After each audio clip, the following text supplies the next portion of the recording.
Terima kasih Dr.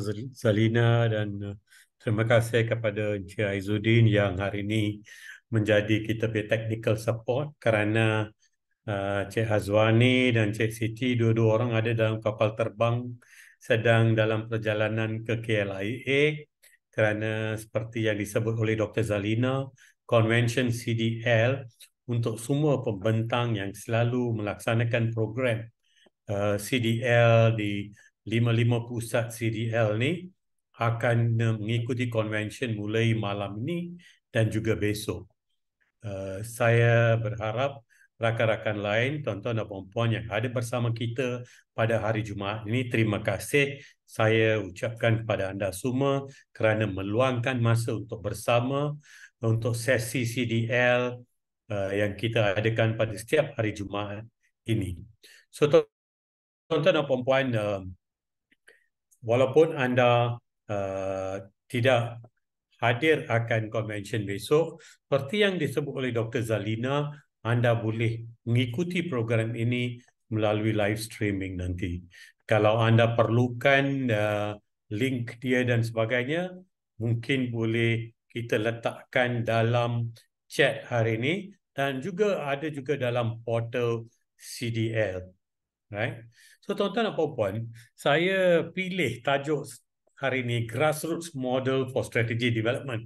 Nampak macam tajuk yang akademik, sebenarnya tidak. Selepas saya masuk ke slide yang kedua nanti, tuan-tuan dan puan-puan akan terfikir, oh ini adalah sesuatu yang anda lakukan setiap masa. Dan saya dapatkan idea ini daripada buku Henry Mintzberg yang banyak menulis tentang pengurusan dan strategi, ya. Dan kenapa strategi model grassroots, iaitu akar umbi? Ramai yang mempercayai bahawa sesuatu strategi itu boleh wujud dari bawah dan kemudiannya ke atas, dan di atas strategi itu dimurnikan dan kadang-kala strategi itu turun semula ke bawah dan menjadi satu dasar.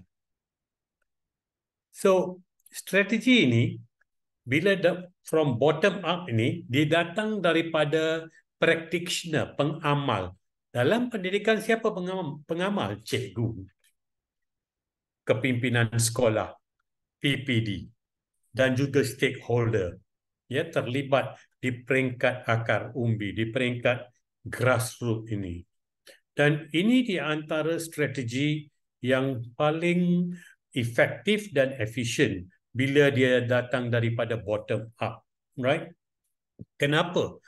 Kalau banyak strategi datang daripada atas ke bawah dan kemudiannya dipersoalkan implementasinya, dan kalau sekiranya tidak percaya, maka orang terpanggil untuk mengatakan di manakah berlakunya kekurangannya dalam pelaksanaan satu program baru atau satu dasar baru dalam pendidikan.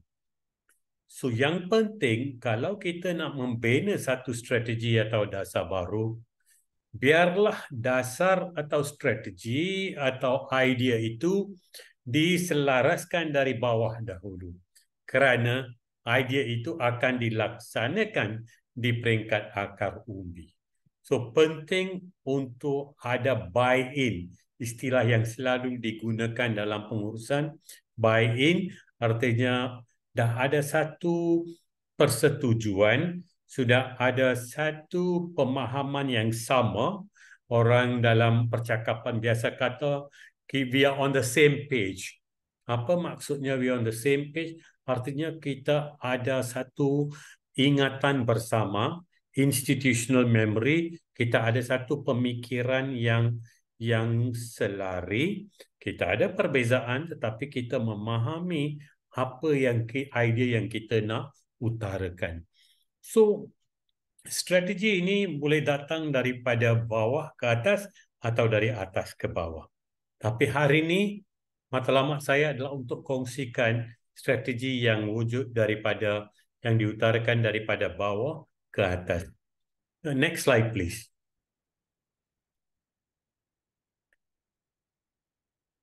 So, keputusan dan tindakan yang diambil oleh seseorang itu dari masa ke semasa akan mewujudkan satu rangkaian, satu pattern yang boleh diikuti. Right? Di sekolah, kita tahu satu strategi yang banyak digunakan adalah intervensi untuk meningkatkan prestasi keputusan. Dalam strategi untuk meningkatkan keputusan peperiksaan, banyak cara digunakan. Bila sesuatu itu berjaya, maka ia boleh jadi satu strategi. Umpamanya, selalunya usaha ini, strategi ini, dia bermula daripada isu atau satu peluang untuk mengubah sesuatu. Ada mazhab yang katakan don't mend if it ain't broken. Tetapi ada juga yang mengatakan kalau sesuatu tu sudah tidak nampak ada kejayaan atau peningkatan, maka break it. So kita terpanggil daripada don't mend if it ain't broken kepada break it. So di peringkat sekolah umpamanya atau di peringkat PPD atau di JPN ataupun di kementerian, ada perkara-perkara yang kita kena lihat dari segi isu dia atau peluang yang ada. Dan daripada isu yang peluang, kita melahirkan idea.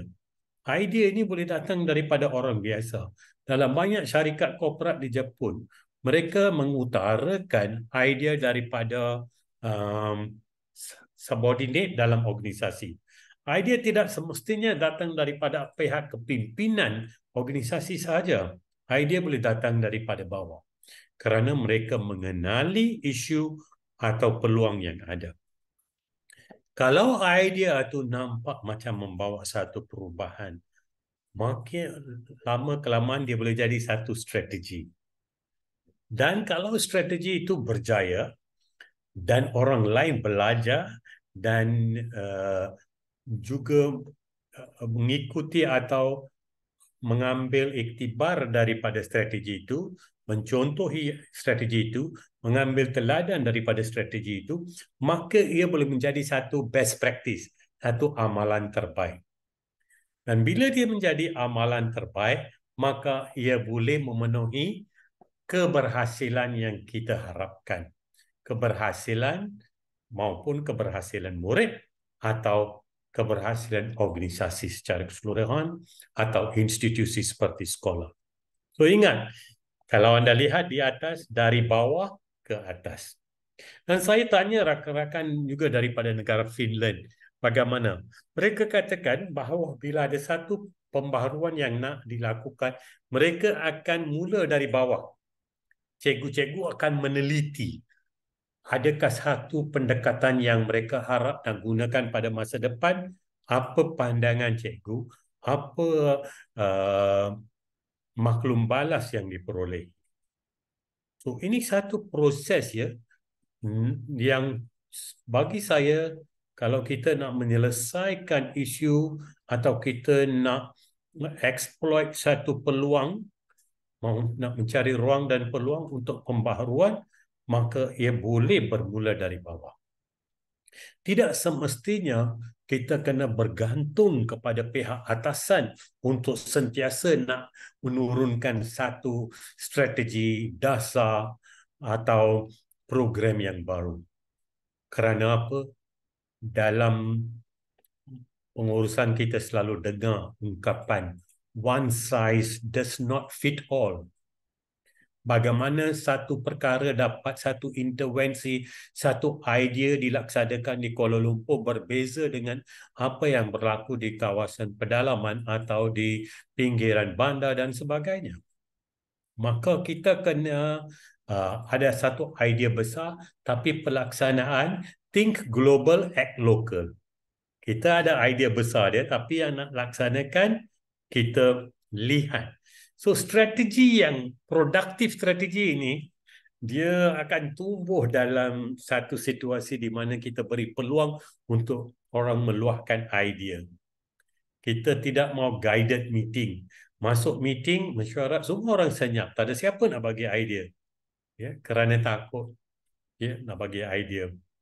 So we must always be brave enough untuk berani untuk nak bagi idea. Dan pihak kepimpinan selalu harus, kita cakap, pintu saya terbuka. Bila-bila boleh datang jumpa, boleh bagi idea. Tetapi kita tidak memberi ruang dan peluang yang profesional untuk mendengar idea itu. Remember, a good leaders are also good listeners. Seperti saya sebut tadi, individual ideas become strategies, dan lama-lama dalam sekolah kita, guru bahasa Malaysia tu, dia punya cara mengajar tu hebatlah. Apa strategi dia gunakan? What's the idea? Apa style yang dia gunakan? Boleh kadang-kala kita pinjam juga untuk mata pelajaran lain. Atau sekolah itu sangat berjaya. Apakah cara pengurusan yang digunakan di sekolah tersebut? So, setiap satu peluang itu kita boleh belajar, kita boleh dapat idea tersebut. Dan yang ketiga, sebelum kita ketahui strategi yang baru itu sudah mempunyai satu corak yang tetap dalam melaksanakan aktiviti di sebuah organisasi. So remember, seperti saya tunjuk dalam gambar raja di atas, isu atau opportunity, kita dapatkan idea, kita cari idea. Daripada idea itu kita bina strategi. Kalau idea itu berjaya, lama-kelamaan ia jadi strategi. Dan kalau strategi itu berjaya, dah diguna pakai beberapa kali, maka ia jadi satu amalan terbaik. Dan bila ia jadi amalan terbaik, maka ramai yang nak contohi. Kerana amalan terbaik itu dapat memenuhi keberhasilan yang kita inginkan. Tapi ingat, strategi itu kadang-kadang kita kena ubah sedikit mengikut kesesuaian organisasi kita. Next slide, please. So, tuan-tuan dan puan-puan, kadang-kadang kita ada satu intended strategi, right? Tetapi dengan tidak sedar, kita dapati bahawa bila kita minta idea daripada bawah, kita boleh ubah the intended strategy itu. Jadi strategi itu yang sepatutnya yang sudah ada laluan dia, tetapi ada idea baru dan ada daripada deliberate strategi, right? Daripada emergent strategi itu boleh berlaku deliberate strategi. Right? Apa emergent strategi? Kita kongsikan masalah dengan isu dengan staff kita dan mereka pula datang dengan satu idea. So that idea is an emergent strategy yang boleh diguna pakai oleh pihak pengurusan sekolah.